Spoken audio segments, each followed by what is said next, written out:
स्वागत है हमारे डी भारत न्यूज़ चैनल पर।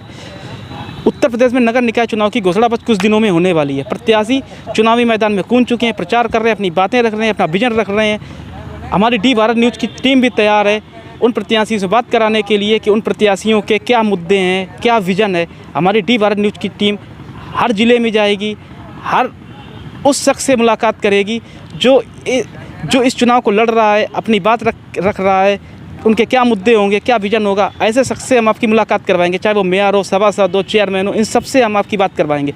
आज इसी कड़ी में मौजूद है कन्नौज ज़िले की तिरुवा नगर पंचायत में।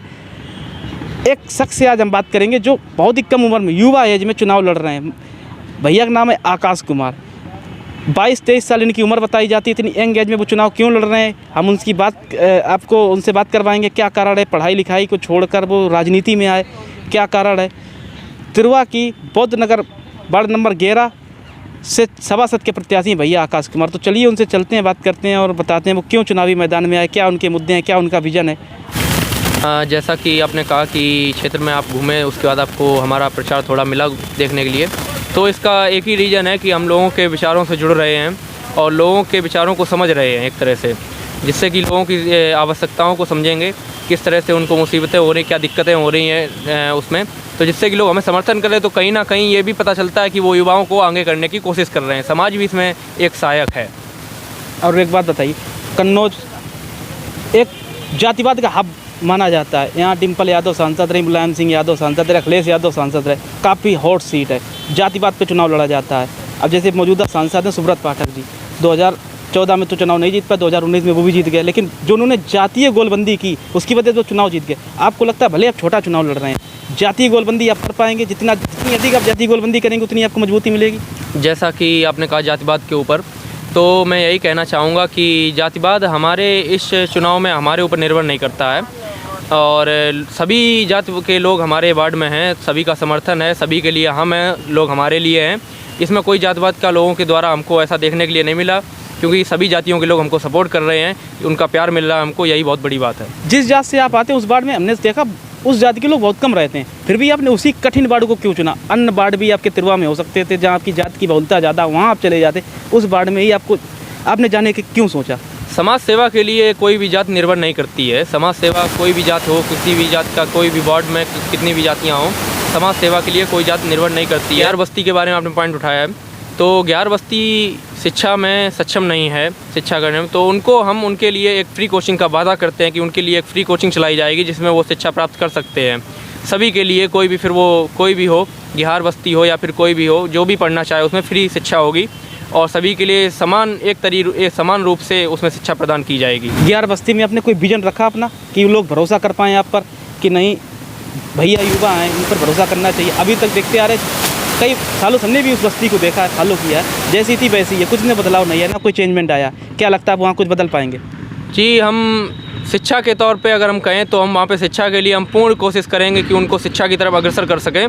बाद बाकी और अन्य क्षेत्रों में जैसे उनके यहाँ साफ़ सफाई का मामला भी आता है, तो साफ़ सफाई की भी हम कोशिश करेंगे उनके यहाँ साफ़ सुथरा रहे और जो भी वो लोग बताएंगे कि किस क्षेत्र में वो लोग जाना चाहते हैं, हर क्षेत्र में उनकी हम सहायता करेंगे, हर तरीके से सहायता करेंगे। क्या कारण है? आपको डर नहीं लग रहा इतने बड़े लोगों को जो ज़्यादा उम्र के प्रत्याशी खड़े होंगे? जैसा कि आपने बताया कि डरने वाली बात है, तो यहाँ पर हमारे पास पूर्ण समर्थन है सभी लोगों का, तो डरने की इसमें कोई बड़ी बात नहीं है, क्योंकि हमारा संघर्ष ही हमारी ताकत है और लोगों का समर्थन जो है वो हमको एक अलग शक्ति देता है कि इस लोगों से, भ्रष्टाचार से लड़ने के लिए जो लोग खड़े होते हैं इतनी उम्र के, तो उनका जो काम करने का तरीका है हमारे हिसाब से और लोगों के हिसाब, जनता के हिसाब से, एक नया युवा चेहरा आगे आना चाहिए जो कि आगे देश को बढ़ाए, समाज को बढ़ाए, आगे कुछ नई नीतियाँ लाए, नए काम करे, जिससे कि लोगों की सहायता हो। आपने कहा युवा, आप युवा हैं, आपसे तजुर्बे वाले लोग खड़े होंगे जो आपसे दुगना तजुर्बा रखते होंगे चुनाव लड़ने की, उन्हें पता होगी कैसे चुनाव लड़ा जाता है, जीता जाता है। पहली बार आप चुनाव लड़ रहे हैं, कम एज है, इतना आपको तजुर्बा नहीं होगा। क्या लगता है उनको आप कैसे हरा पाएंगे? क्या आपके मुद्दे रहेंगे? मुद्दे इस तरीके से रहेंगे, हमारा पहला चुनाव है ज़िंदगी का, ये समाज में सामाजिक तौर पे ये पहला चुनाव है हमारा और हमारे हिसाब से ये पहली सीढ़ी होती है राजनीति की। तो मैं एक तरीके से लोगों से जुड़ना चाहता हूँ, जो लोग हैं, गरीब लोग हैं, कुछ बड़े लोग हैं, वृद्ध लोग हैं, महिलाएं हैं, उनसे जुड़ के उनकी सहायता करूंगा। मैं उनके विचारों को लूँगा, उनके विचारों के द्वारा मैं आगे बढ़ने की कोशिश करूंगा कि उनके विचारों से सफल हूँ, मैं उनके लिए कुछ अच्छा करने की कोशिश करूँ शिक्षा के क्षेत्र में। सबसे पहले मैं जो हमारे वार्ड में कुछ गरीब लोग भी आते हैं, कुछ बस्तियां भी आती हैं जो कि इस चीज़ में, शिक्षा की चीज़ में सक्षम नहीं है, तो मैं सबसे पहले एक उनके लिए फ्री कोचिंग की व्यवस्था करूंगा, जिससे कि वो आगे बढ़ सकें शिक्षा के क्षेत्र में। और बाद बाकी जो भी सामाजिक काम होंगे, जिस तरह से हमारे समाज के लोग कहेंगे, जनता कहेगी, उस हिसाब से हम आगे बढ़ने की कोशिश करेंगे। जनता का समर्थन आपको मिल रहा है? जनता आपके साथ है कि आपको लग रहा है टक्कर बहुत ज़बरदस्त होने वाली है? ऐसा कि टक्कर तो होगी दोनों प्रत्याशियों में। अब आगे जो भी हो, जनता के हाथ में फैसला है भाई, क्योंकि मैं अपनी पूर्ण कोशिश कर रहा हूं कि मैं उनके विचारों पर खरा उतरूं। एक प्रत्याशी हैं आपके वार्ड के, कैसा काम करेंगे? क्या आपको उम्मीद है इनसे? आप इनका जो इनके लिए वोट मांगते घूम रहे हैं, हमने देखा। नहीं, ये बहुत ही अच्छे लड़के हैं। मतलब कि कोई भी काम हो, अभी मतलब कोई भी काम हो तो ये अभी इसमें खड़े भी नहीं हुए, तो ये सबका काम करते हैं। सबका काम करते हैं। अभी प्रत्याशी हैं, अभी जीते भी नहीं हैं। जीते भी नहीं है, सबका काम करते और हैं। जो पूर्व सभासद थे आपके, जो मतलब अभी भी वर्तमान है, उनका कार्यकाल कैसा रहा? अभी तक वो हमारे मोहल्ले में घूमने भी नहीं आए हैं। वो घूमने भी नहीं आए, एक बार भी नहीं आए। ये युवा इस वजह से तो नहीं आपका समर्थन कर रहे हैं? इनके पापा क्या पता जो पूर्व सभासद उनका समर्थन करें, ऐसा तो नहीं है? नहीं, ऐसा कुछ नहीं है। आप हमारे समाज में भी घूम के देख सकते हैं, जैसा कि सभी लोगों का कहना हुआ, सब लोगों का समर्थन इसी वजह से मुझे खड़ा होना पड़ा, क्योंकि जो पूर्व सभासद थे उन्होंने कोई काम नहीं कराया, कोई कभी भी गलियों में घूमने नहीं गए, उन्होंने बस अपने फ़ायदे से मतलब रखा। एक सभासद क्यों बनाया जाता है? क्योंकि वो जनता के एक, हमारे तरह से जनता का एक प्रथम व्यक्ति होता है जो कि ऊपर तक बात पहुंचा सके, जिससे कि उनकी सहायताओं का उनकी मुसीबतों का निवारण हो सके एक तरह से। तो जो कि उन्होंने कुछ नहीं करवाया, तो उस चीज़ को मैं आगे बढ़ाने की कोशिश कर रहा हूँ। युवाओं का मैं सहायता कर रहा हूँ कि वो भी किसी न किसी क्षेत्र में आगे बढ़ें।